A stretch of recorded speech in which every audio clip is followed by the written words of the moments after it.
دا وطن آباد غواړو تل یې زنده‌باد غواړو ناپوهي دې ورا. د کابل ښار سینما فامیر د الکترونیکي تذکرو ویبپاڼه کې تیر 1602 کال شاوخوا 9,000 هیوادوالو ته خدمتونه وړاندې شوي چې له دې ډلې 6,000 نوي الکترونیکي تذکرې او 3,000 نورو هیوادوالو ته له ویش وروسته خدمتونه وړاندې شوي دي. د سینما فامیر د الکترونیکي تذکرو د ویبپاڼې عمومي مدیر حسیب الله خلیلي وایي چې په یاده ویبپاڼه کې مراجعینو ته اسانتیاوې رامنځته کړي او چټک خدمتونه وړاندې کوي چې په ورځني ډول ورته له 800 تر 1000 کسانو مراجعه کوي. دې مرکز ته تقریبا د ورځې 800 تر 1000 نفرو مراجعه کوي چې دغه متقاضیان 400 تر 500 وي. دغه تازه ثبت نام بایومټریک لپاره راځي او 400 نه 500 پورې دغه مخکې چې بایومټریک شوي کارونه اخلاص شوي خپل تذکرو پسې راځي. د سینما فامیر ویبپاڼې عمومي مدیر همدارنګه له هیوادوالو غواړي مخکې له دې چې له کومې ستونزې سره مخ شي د الکترونیکي تذکرو ویبپاڼو ته مراجعه وکړي او خپلې تذکرې ترلاسه کړي. د ښاغلي خلیلي په وینا په دې ویبپاڼه کې د نوو الکترونیکي تذکرو پر ویب سربیره له ویش وروسته خدمتونه هم فعال دي او هیوادوالو ته د مثنه تذکرې ویش د زیږیدنو او د ودونو د ثبت خدمتونه وړاندې کوي.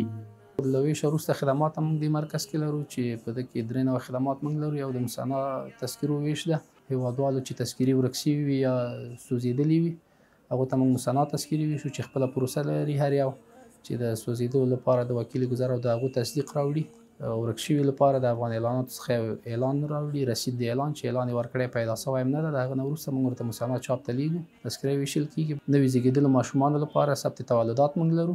هغه هیوادوال چې ماشومان وروسته د هغه څخه چې دوی تذکره اخیستي وي ماشوم یې زیږېدلی وي کور کې هغه د خپل د ماشوم د زیږېدنې کارت سره مراجعه کوي، د مور پلار د تذکرو کاپیانې ورسره وي، هغه ثبت تولد کوو موږ هغه ته تذکرې ویشو. او بل ثبت ازدواج لرو، هغه هیوادوال چې په مجردۍ کې تذکره اخیستي وي نو هغو ته د نکاح خط په شتون کې موږ ثبت ازدواج په سیستم کې ترسره کوو. سره ځینې هیوادوال چې د الکترونیکي تذکرو اړوند خدمتونو د ترلاسه کولو په مخه دې څانګې ته راغلي د خدمتونو د وړاندې کولو له بهیره خوښ دي او د الکترونیکي تذکرې ترلاسه کولو د ځان، کورنۍ او هیواد پر وړاندې د مسؤلیت ادا کول ګڼي. سینما فامیر کې یو تذکره برقي اخلم، کاغذي وه خو کاغذي هېڅ کار پې نه کېږي، هم سیم کارت نه ورکوي، یو شی پې نه کېږي. باید چې کاغذي تذکرې زموږ ټول افغانانو ورونو ته دا هیله ده چې کاغذي بندې شي او بایومټریکي تذکرې واغستل شي. دا تذکرې داسې تذکرې سترګو د ګوتو دا هر څه پکې نو دې کې غلا غدو یو شی نه کېږي.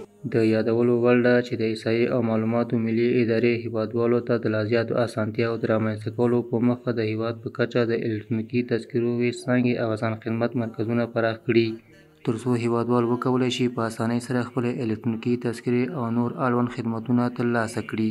ساتم امیدونه ډېر زړه کې ارمانونه ډېر